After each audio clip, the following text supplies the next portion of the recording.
আসসালামু আলাইকুম প্রিয় দর্শক, আমাদের অনেকের পায়ে ব্যথা হয়, কোমরে ব্যথা হয়, পিঠে ব্যথা হয়, কারো পা অবশ হয়ে যায়, কারো ঝিনঝিন করে। এই যে তো জটিলতা থাকে, যখন মাত্রাটা বেড়ে যায় তখন আমরা কি করি? তখন আমরা চেয়ারে বসে নামাজ পড়ি, কেউ টুলে বসে নামাজ পড়ি, কেউ বিছানায় বসে নামাজ পড়ি। এবং কি করি, আমাদের এই সমস্যা হলে আমরা যে ডক্টরের কাছে যাই, ডক্টর অ্যাডভাইস দেন আপনি চেয়ারে বসে নামাজ পড়বেন, আপনি সামনের দিকে ঝুঁকবেন না, আপনি হাই কমোড ইউজ করবেন। এই জাতীয় অ্যাডভাইসগুলো আমরা শোনার পরে সেই জাতীয় অ্যাডভাইসগুলো শুনি। এটাই প্রচলিত ট্রিটমেন্ট প্রোটোকল, এক্সেপ্ট শশী হাসপাতাল। শশী হাসপাতাল কি করে? শশী হাসপাতাল মূল কারণগুলো সরাই দিয়ে দেয়, সরাই দিয়ে দেখা যায় ন্যাচারাল পদ্ধতিতে যেভাবে দাঁড়িয়ে নামাজ পড়ার কথা সেভাবে দাঁড়িয়ে পড়েন, নর্মাল কমোড ইউজ করেন, সব কিছু পারেন। এবং এখানে যারাই আসতেছেন, যারাই কোর্স কমপ্লিট করতেছেন, আমাদের প্রোটোকলটা মানতেছেন, তারাদের মুখেই এই সফলতার কাহিনী। আমরা আজকে আমাদের পেশেন্ট, আপনার কি অসুবিধা ছিল? এই যে অবশ্যই ছিল। কোথায় অবশ ছিল? এই দুন্ডা পাওয়ার তালকা পুরাটাই অবশ। পায়ের কোথা থেকে কোন পর্যন্ত অবশ ছিল? এই যে পায়ের তলা থেকে এই দুনোটা পাওয়ার তলো অবশ। জি। আচ্ছা, কোমর পর্যন্ত? না, কোমর ব্যথা করতো। কোমর ব্যথা করতো, আর পা ছিল অবশ। আচ্ছা, অবস্থায়। আর পিঠের কি অবস্থা ছিল? পিঠের এরকম না, কিন্তু ব্যথাটা প্রচুর করতো, মানে সব জায়গায়।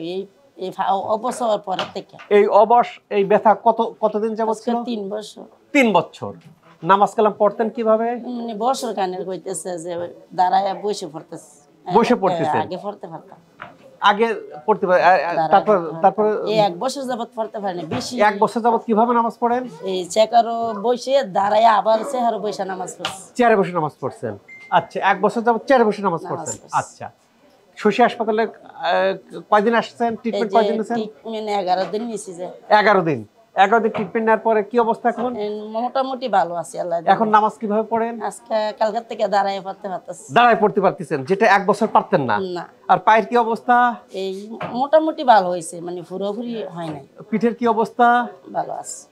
হ্যাঁ, পিঠের ব্যথা ভালো লাগে, এখন দাঁড়িয়ে নামাজ পড়া যাচ্ছে, যেটা 1 বছর পারেন নাই। পারি নাই। 1 বছর না পারার পরে মনোভাব কি ছিল? জানি যে বলতে পারতেছি আর পড়তেই পারবো না, বাকি লাইফটা চেয়ারে বসে নাও। প্রিয় দর্শক, এই যে ওনার ইয়েটা কি ছিল, যে আর হয়তো দাঁড়িয়ে নামাজ পড়তে পারবো না, সারা জীবন এইভাবে পড়তে হবে। এর মূল কারণটা কি? উনি যেখানে যাচ্ছেন সেখানেই বলা হচ্ছে যে আপনি চেয়ারে বসে নামাজ পড়বেন, সামনের দিকে ঝুঁকবেন না।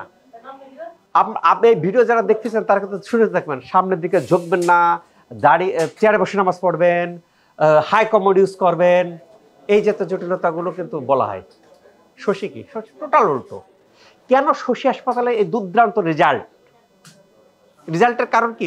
শশী হাসপাতাল আগে ডায়াগনোসিস করে যে সমস্যাগুলো কি, এই সমস্যা কেন হয়, কেন আমাদের পা অবশ হয়ে যাচ্ছে, কেন ব্যথা হচ্ছে।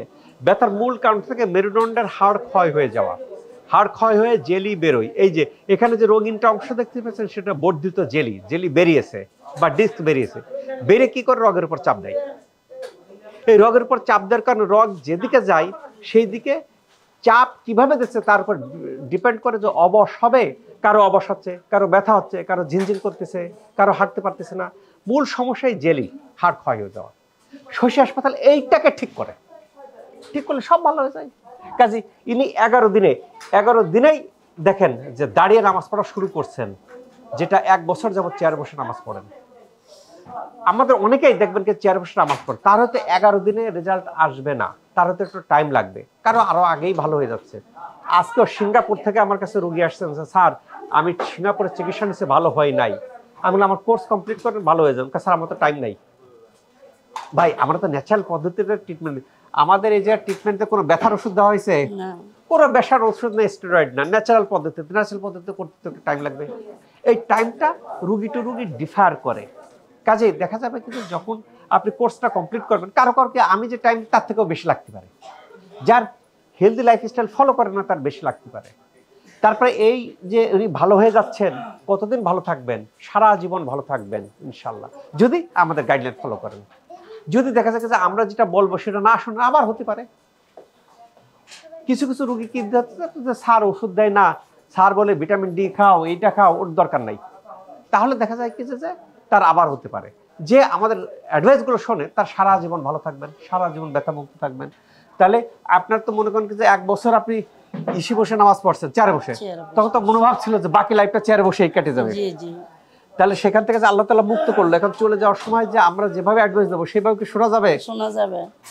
শুনবেন, সারা জীবন এরকম চেয়ার আলহামদুলিল্লাহ। দাঁড়িয়ে নামাজ পড়বেন। জি জি আল্লাহ তাআলা আমাদের সবাইকে ভালো রাখুক, সুস্থ রাখুক, এই প্রত্যাশায় আমি doctor S M Shahidul Islam